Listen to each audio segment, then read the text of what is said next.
Alors on va donc maintenant intégrer la course. Donc ça va être très simple, hein. La course, elle va avoir une transition depuis la marche. En parlant de ça, il y a une transition que j'ai oublié de faire. Parce que là, si je fais play, bah bon, déjà on va finir la transition de la course. On va mettre la speed move. Et pour le moment, on va mettre si c'est plus grand que 1, ça passe de la marche à la course. On verra plus tard quand on fera notre variable de marche. Alors là, en fait, si on fait play, donc si par exemple on passe à 0.5, bah, notre mouton marche.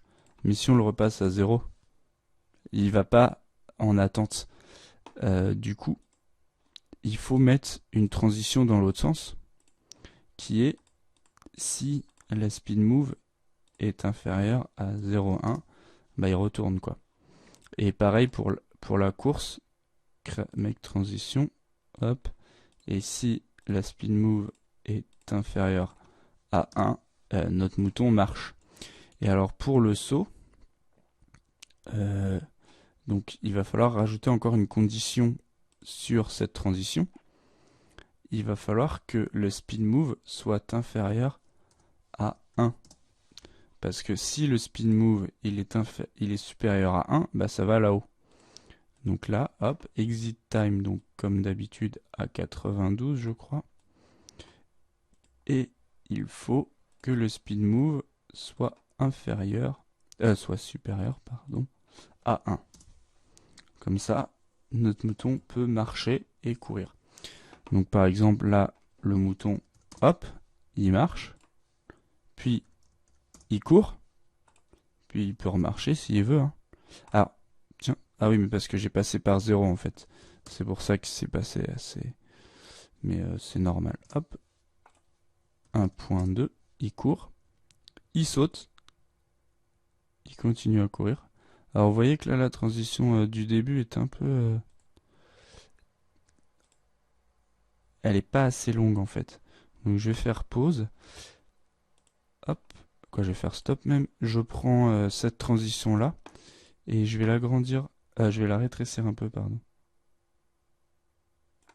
C'est un peu trop courte. Pourquoi est-ce qu'il... C'est un peu trop long, pardon. Si on regarde là...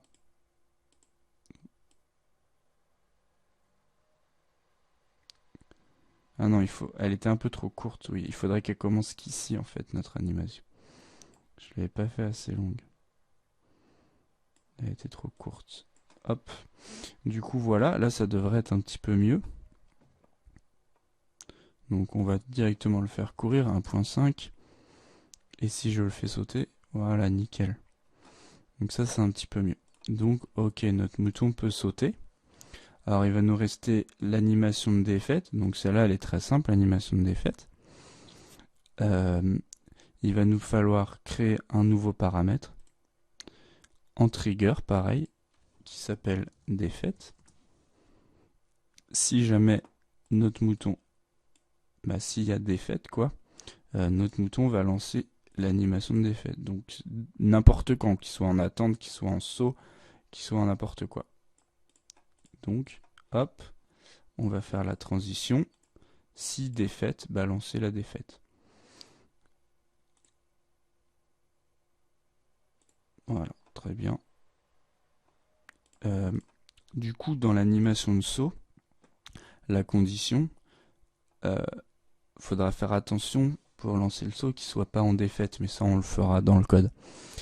Ok. Donc ça c'est bon. Par exemple, on peut faire un petit test. On va le faire courir. Et puis bah là, le mouton, hop, il a perdu. Et il reste en défaite.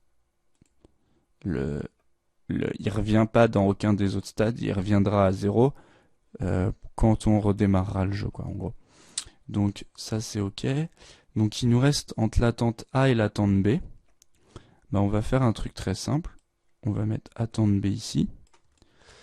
Donc l'attente A, je vous rappelle, c'est un loop. L'attente B, non. Donc on va faire un make transition. On va créer un nouveau paramètre en trigger encore, qu'on va appeler attendre B par exemple, très bien. Et en gros, celui-là, on le tirera au hasard tous les peut-être les 3 ou 4 secondes. Donc toutes les 3 ou 4 secondes, il pourra passer avec donc un attente. J'ai oublié le E. Hop. Avec un attente B, il va passer de attente A à attente B.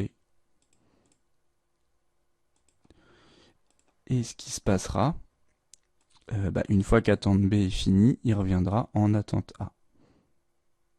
Sauf si il court. Donc il va falloir gérer ça aussi. Donc exit time, une fois que c'est fini, donc on va mettre à 94. Une fois que c'est fini, il revient là. Si on n'a pas de speed less 0.1. Alors pourquoi je mets juste less 0.1 et pourquoi j'irai juste sur la marche? C'est que en gros, si c'est plus gros, il va passer toujours par la marche. Donc si c'est plus gros que 0.1, il peut marcher.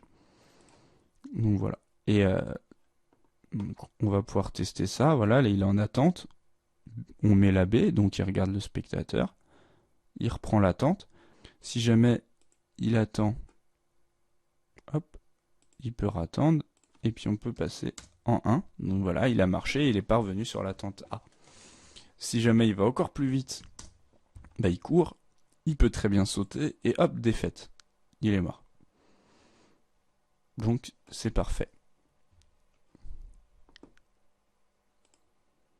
Donc pour le moment, on peut relancer, vous voyez, le saut. Mais une fois qu'on aura la défaite, logiquement, le saut ne sera pas relancé. Hein.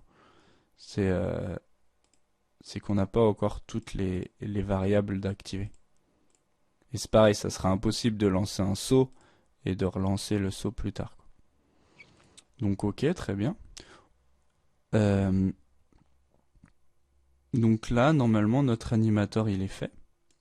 Il est totalement fini. On a mis toutes nos animations, on a tous nos paramètres. Donc il nous restera juste à modifier avec le code ces paramètres pour pouvoir faire le jeu. Maintenant qu'on a fini donc notre animator, on va pouvoir aller dans Chip, retirer notre main camera. Ça on peut le renommer Chip avec un grand S. Et on va pouvoir le mettre dans nos préfabs. Car le mouton est fini. On va supprimer ça. Et du coup la suite c'est le code de notre jeu. Donc c'est le prochain tutoriel.